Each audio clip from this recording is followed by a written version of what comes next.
Nu har vi fået næste ekvipager på banen. Det er start nummer 10, Madeleine Bennesen og Histikriva Kandoten. Vi er start nummer 11, Pernille Sørensen og Søgaard U-turn og at holde klar.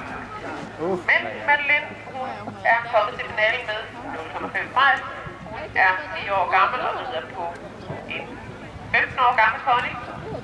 Hendes bedste resultat var nummer 1 i Christmas Show på MB Lucky Luca. Træneren er hendes far, og hun har ambition om at blive rigtig god, og sponsoren det er MB Horses.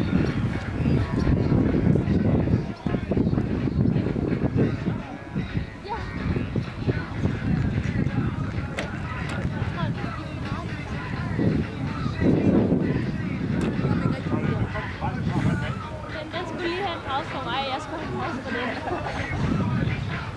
Jeg kan ikke lade det.